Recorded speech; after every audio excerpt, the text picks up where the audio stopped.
Enforcement Directorate alleges that BRS leader K. Kavita conspired with Delhi Chief Minister Arvind Kejriwal and other Aam Aadmi Party leaders in the Delhi liquor policy case. Now, probe agencies CBI and the Enforcement Directorate have both claimed that they've made headway into their Delhi liquor policy case investigation. The CBI says that they could arrest some more high-profile people as they continue to probe the case. The Enforcement Directorate also put forth a theory alleging that BRS leader K. Kavita had conspired with Delhi Chief Minister. Now, the agency alleges that Kavita paid 100 crore rupees to Aam Aadmi Party leaders for kickbacks as well. Now, the Aam Aadmi Party has denied all these charges. They have alleged that the probe is being used to malign Kejriwal's image ahead of the Lok Sabha elections. Mukesh brings us the latest.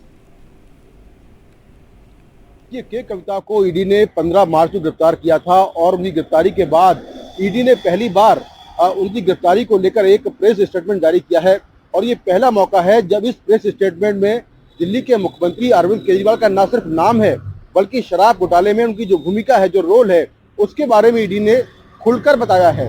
ED ने कहा है कि के कविता जो कि south की liquor lobby की mastermind है, वो दिल्ली में आम आदमी पार्टी के नेताओं मनीष सिसोदिया, अरविंद केजरीवाल और जो आपके दूसरे नेता हैं, उनके साथ मिलकर एक कॉन्स्पिरेसी के तहत उन्होंने अपने हिसाब से जो दिल्ली सरकार की शराब पॉलिसी थी वो बनवाई, लागू करवाई और इसके बदले उन्होंने करीब 100 करोड़ रुपए आम आदमी पार्टी के नेताओं को दिए।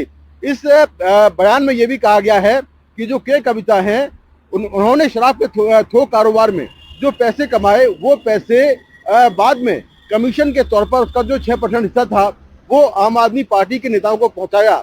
तो के कविता को मास्टरमाइंड बताया गया है और ये कहा गया है कि वो आम आदमी पार्टी के बड़े नेताओं खासकर अरविंद केजरीवाल के साथ मिलकर लगातार इस पूरे मामले में इन्वॉल्व थी, पूरी कॉन्स्पिरेसी में शामिल थी और अरविंद केजरीवाल भी इस पूरी कॉन्स्पिरेसी में शामिल थे।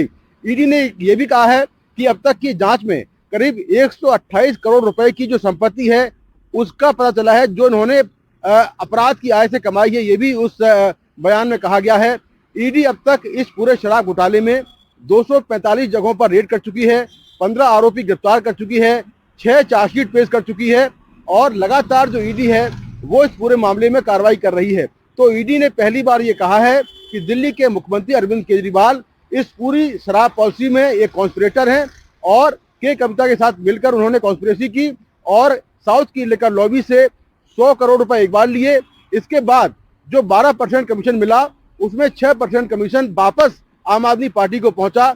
ये दावा ईडी ने अपने प्रेस स्टेटमेंट में पहली बार किया है।